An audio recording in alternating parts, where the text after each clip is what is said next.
Welcome to the ResearchWorks podcast, broadcasting live from the Oceania Academy of Cerebral Palsy and Other Childhood Onset Disabilities Conference 2026 in the beautiful city of Hobart, Australia. Join Dr. Dana Poole and the ResearchWorks team as we bring you an exclusive series of interviews with visionary keynote speakers and leading presenters, captured right here amid the groundbreaking discussions and innovations shaping the future of disability research and care. Hello everyone, you're probably getting sick of my voice now, but we have been providing you with lots of episodes from the Oceania Conference here in Tasmania 2026. Marissa, it's been nice spending the day with you, just chatting to people. I am loving this. Ash, I'm always happy to do this. No, you're an official part of the ResearchWorks podcast family now. I think it's so wonderful to be able to talk to people about topics we're really passionate about as well. So it gets us a little bit excited. And from this perspective as well, we're pretty excited to speak to our next guest. I know we say this a lot, but there's good reasons for each person because we love this person's work.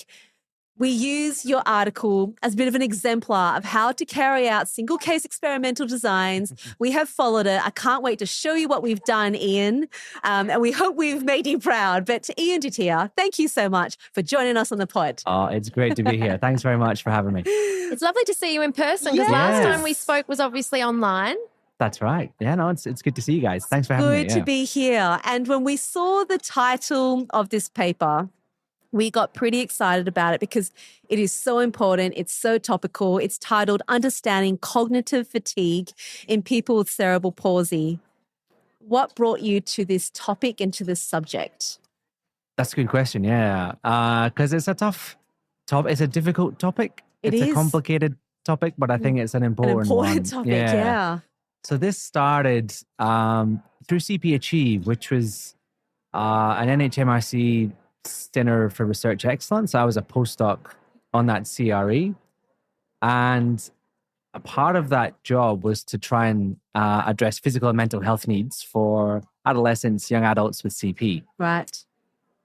So we had to figure out what physical health means for young people with CP. What is that like? That's a pretty broad remit, right? Yeah, that's true. So this CRE really had exemplary consumer engagement processes. So we had a consumer advisor group that we sat down really early on with to unpack physical health. Like what is that? What are the problems that you're having?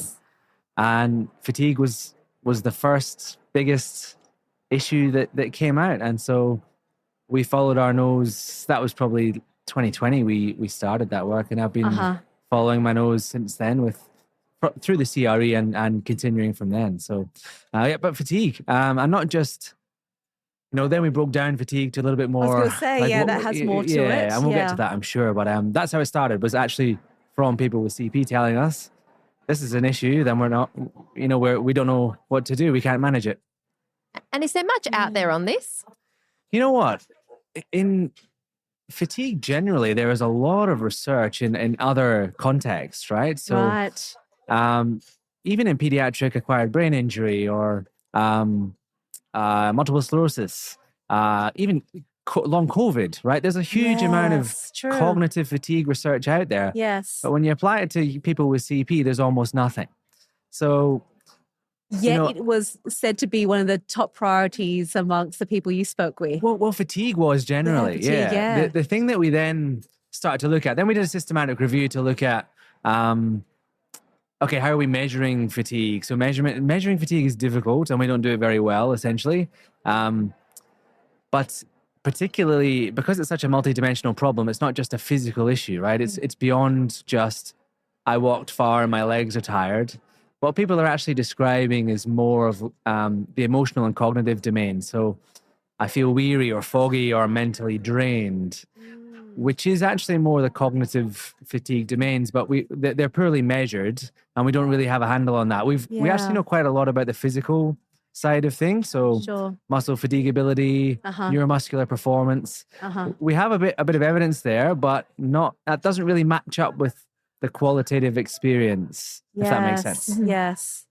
And even as you describe that, I think about, I'm sure every clinician's thinking about the young children that we work with who are saying they're tired, and sometimes they're being told to push through that because someone else isn't tired, but there's not that understanding of what that I'm tired is, because I think the vocabulary around that as well could be really complicated for a young person to actually discern what they're feeling from a tired perspective. Is it cognitive? Is it physical? And there's a lot to unpack there.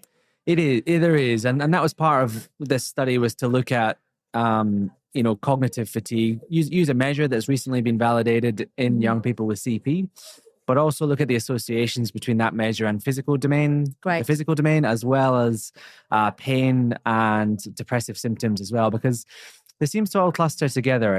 It's really this multi-system, multi-dimensional issue that's going on, and we can relate to that. I mean, I know that when I'm knackered, physically or mentally, my ability to regulate goes down, stress levels go up, anxiety levels go up, and we get trapped in a cycle. That's right. It's not a single problem. It's a complex thing. Yeah. And we need to start applying its context to understand it, right? So we need to, fatigue is something, but what about fatigue in the workplace or in school or in community participation? We need to give it a context to understand it a little bit more. Otherwise I feel like we're just grabbing at thin air. Yeah. We don't have anything it's really hard to understand or contextualize. Yeah. So what did you actually do? Yeah, so this was a mixed method study. So we used an explanatory sequential design. So survey to begin with. Then so we surveyed around about 50 people. So it's a relatively small study. Okay. And there was 4 measures. So the modified mental fatigue scale was our primary measure. Yes. Then we used a pain measure, a physical fatigue measure, and depressive symptoms as well. So it was kind of 4 standardized measures in that questionnaire. And then people who met the threshold for problematic cognitive fatigue were invited to participate in interviews. Right. So we did 10 interviews with young people with CP to try and unpack, like you said, what does it feel like? What is this thing for you? What are the problems? How do you manage it? Let's get some understanding of what this issue is. Right. Yeah. And was it across the GMFCS levels? Yeah. So we had, certainly in our survey, we had 1 to 5, a fairly reasonable spread. I think 8 of the 48 respondents used AAC as well. So that was part of that. And then we had GMFCS 1s to 4s in our interviews. Okay. Yeah. Wonderful. When you say 48, that's not a small number. That's a pretty decent number for our area, isn't it? Yeah, it is for our area. Yeah. But what a wonderful start as well. And I love how you started here, then you were able to zoom in to get more information about that too. So walk us through the results. What were the main findings? Yeah. So I guess the first easy one to understand is this was a problem. So 66% of respondents met the threshold for problematic cognitive fatigue on that primary measure. So 2/3. So yeah, I mean, that doesn't mean that 2/3 of everybody with CP has, we need to be a little bit careful about how we kind of understand that, but that is quite a high number. That's a high number. When you're thinking about your caseload and people that you work with. Yes. The majority probably do experience that. So it's something we need to keep in mind. That's right. And that's just the cognitive dimension. Right. That didn't ask anything about physical symptoms. And that's a bit alarming because we're not really very good at asking about the cognitive domains at all. We usually conceptualize it as a physical experience, right? That's right. So that's the first thing. Okay. It's an issue here. Yes. The second, I guess, big finding was there was these really strong associations between the cognitive fatigue scores and the other measures. So highly associated with pain, physical fatigue symptoms, as well as depressive symptoms. We've got, when we publish this, there's curves, and it's just a complete linear association, really, really strong. Which tells us, okay, these things are co-occurring together. We need to, it's not a singular problem. Right. But it also tells us maybe that if we can tackle one, we can tackle how they all influence each other. That's right. Yeah. Was there any association with age, GMFCS level? Did that influence that relationship? No, that's a good question. Interestingly not, right? So in physical fatigue, just the physical domains that's usually more problematic for people at GMFCS level 3, 4, 5. Mm-hmm. That didn't come through here at all. So wow, a lot of the GMFCS 1s and 2s were scoring really high on the cognitive dimensions, right? Which is different. Yeah. It just challenges what we might have assumed before. Yeah. Right? Okay, so that was the main finding. What was the next layer? Well, the next thing was we spoke to people to try and understand what this was. And part of that design is actually matching up or trying to understand your quantitative data a little bit more. And in terms of triggers and symptoms and how this feels, it really did come through that symptoms like pain, stress, anxiety, poor sleep are massive triggers for the cognitive fatigue symptoms. So they talked about triggers. Right. And they also talked about the temporal nature of this. This is a daily thing, right? Yes. And you guys have been doing a lot of interviews over the past few days. So I'm sure by 4:00 this afternoon, you will have symptoms of cognitive fatigue. Absolutely. Yeah. My questions won't be as good. I'm sure they'd be great. But yeah, they described a cumulative effect, hitting a wall in the afternoon. Right. But that is not how we measure fatigue, right? That is not how we measured fatigue in this group at all. We're not very good at looking at this within the context of a day or 24 hours. Yes. A lot of our measures are how have you been feeling in the last 3 weeks? Yeah. And the answer is, well, up and down. What time of day? Generally, I guess okay. Or yeah, that's right. Good days, bad days. That's right. Good times the nuances. of day. It's quite blunt, isn't it? Really? Yeah. So that speaks to measurement that we need to, I think, adjust. But it also, I think, measurement is the primary thing that we need to think about there. Yeah. And I really like the qualitative themes you've described, and you've broken things down in a bit more detail, including some management that was brought up. And you've spoken about how they all come together, the cognitive fatigue, the physical fatigue, other mental health conditions. And I think about the children or teenagers with cerebral palsy that we see, particularly when they start high school, and that you hear that by the time they get home from school and they probably use a powered wheelchair or a manual wheelchair at school, they get home and they are cognitively fatigued, which means they don't know physical activity. And we have a number of children in this age range, particularly for when they start high school, that cognitive fatigue is then leading them to less physical activity. Right. And from there, like you said, it's a bit of this cycle. So, then it impacts sleep, doesn't it? When you're not as physically active as well. But it's not normally a question we ask, and it's something I think your paper highlights so well in your presentation. It's something we should be thinking about, particularly over a 24-hour cycle, because it all interrelates, doesn't it?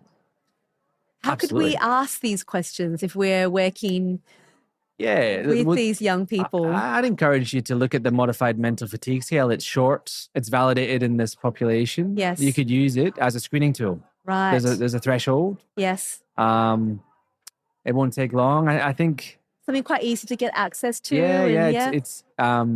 It's in the published paper. I think it was 2020 that paper was validated. Okay. Yeah.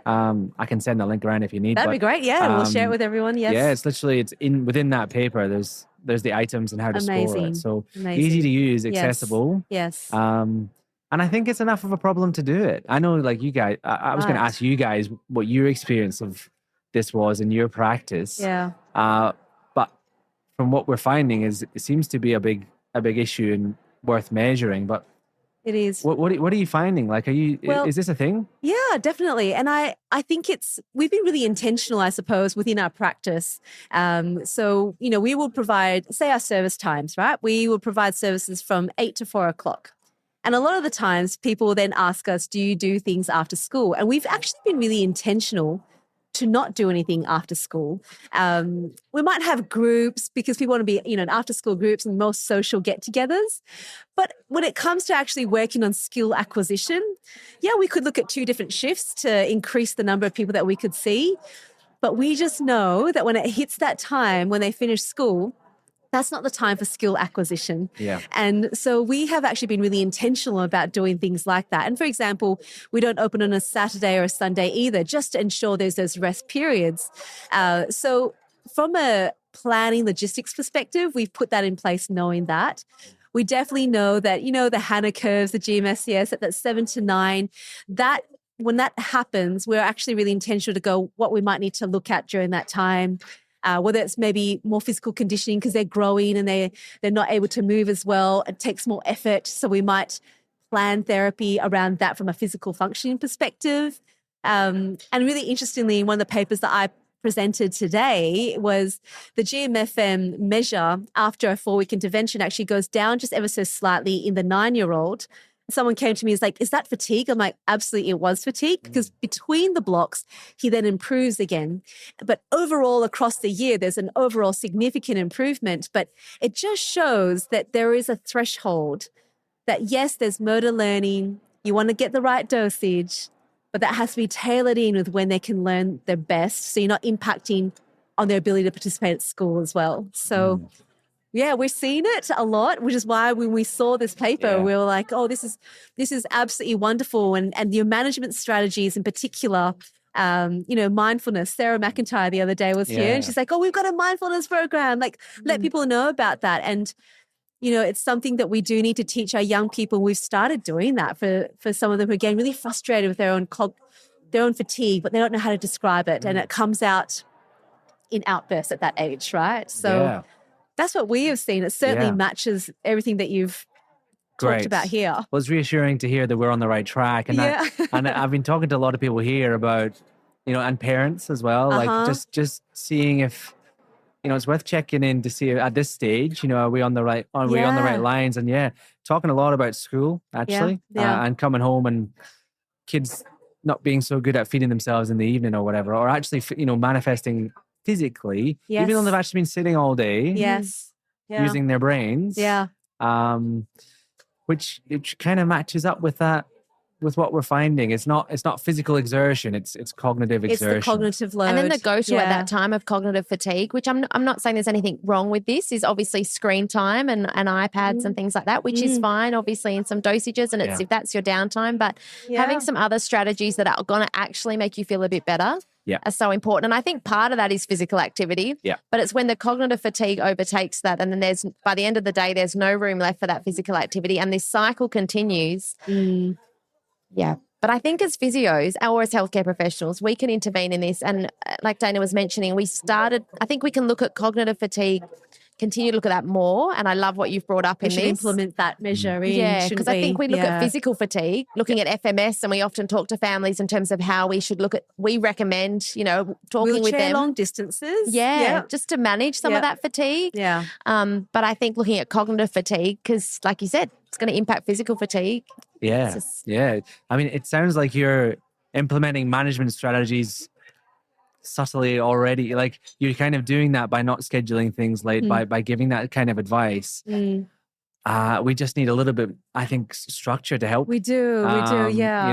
And you know what? Again, there's a lot out there in other contexts. That's right. Pacing strategies. Mindfulness is certainly an intervention that's been looked at in other areas. But here we I know Sarah's doing stuff down in New South Wales, which is great. And that's exactly what we need. I think it's the next step is to look at co-designing or co-adapting management strategies. Wonderful. And it's simple stuff. It comes back to the things that we talk about all the time: physical activity. Yes. Actual social engagement is different to cognitive load. It's about just doing more things that are good for you. Yeah, and it comes down to enjoy it again, right? It kind of does. It just comes right back down. I'm like, what do you enjoy doing? And making sure you're not overloading your time in therapy. Like, so be picky. Be picky about what you do. Make sure it makes sense and it works for you to get what you need to live your life and not be inundated with appointments because you're in control of that, really. There's a lot of medical appointments you may not be in control of. And so you have to go to those appointments because they're really important. But then there's a lot of appointments you are in control of. And I think my message to a lot of people is you can be fussy, be picky, pick the things that work really well. Demand to know if there's a good evidence base behind it because you want to spend your time, not just money, right? It's not just your financial resources, it's your time. To live that life that you want to live. That's right. And the NDIS has opened so many doors, which is great. But now how much is too much? That's right. And also I think there's an obligation for people to fill up their time with therapy appointments, medical appointments, social activities, sport, physical. It's all good until it's too much. That's right. So we just need to be conscious of that and what is most important and understanding cognitive load, which we don't understand yet. No, that's right. So what is the cognitive load associated with activities? Yeah. So another thing I'm interested in measuring is we could do that in school. School is probably the next step here is so what is cognitive load for a child with CP What's in a school? optimal for them to be engaged? Within a day. Yeah. If we're going to have management strategies, we need to understand load. That's right. So, and play around with it. Yes. But we don't really understand, because cognitive load is the thinking part of it, but it's also the emotional regulation part of things as well. Yes. And those two things are related. You know, if you can't emotionally regulate, you can't think properly, and when you're fatigued you can't emotionally regulate. So and laid on that, when you're at school, it's not just the educational component, it's the friendship groups and the social side of things, which we all remember and know. It's not the easiest walk in the park. That's It's do I fit in and all those elements, right? And that's why this is so complex. That's why measuring muscle fatigability is not giving us the insight into the experience of fatigue for these young people. So I do not have all the answers, but unpacking this here is helpful to try and conceptualize what is this thing. But even just bringing up the discussion between health professionals, and if we're consistent in our wording to families about this, and when we're questioning, talking to children and adolescents and adults, then this message will really get across in terms of, it's important how you manage fatigue. I think and the message will come across if we're consistent. So it's really important you're highlighting this. Yeah. Well, let's look at that measure. I think that's a measure that'll be really important as a first step for us to think about it. But if it's 66% of the group that you saw, then we know that it's something we need to look at. Yeah, for sure. Wonderful. And that's an easy screening tool to use. Yes. It's not really a pre-post measure, but it's easy to use. And if you think it's a problem, you can get some data around it just using that. And it's a starting point. Not perfect, but it's a good starting point. Wonderful. Thank you for doing this work. Thank you for sharing it with us as well. We look forward to the publication when it does come out. Thank you. There's a long way to go, but this was a little start. So thanks for talking it through with me. We'll keep following your work. Thank you so much, Iain. Hope you all really enjoyed that. And do look up that resource as well. It's an easy resource for us to use, for us to start to understand this area just that little bit more. So thank you so much. We'll talk to you all again really soon. Bye. Bye.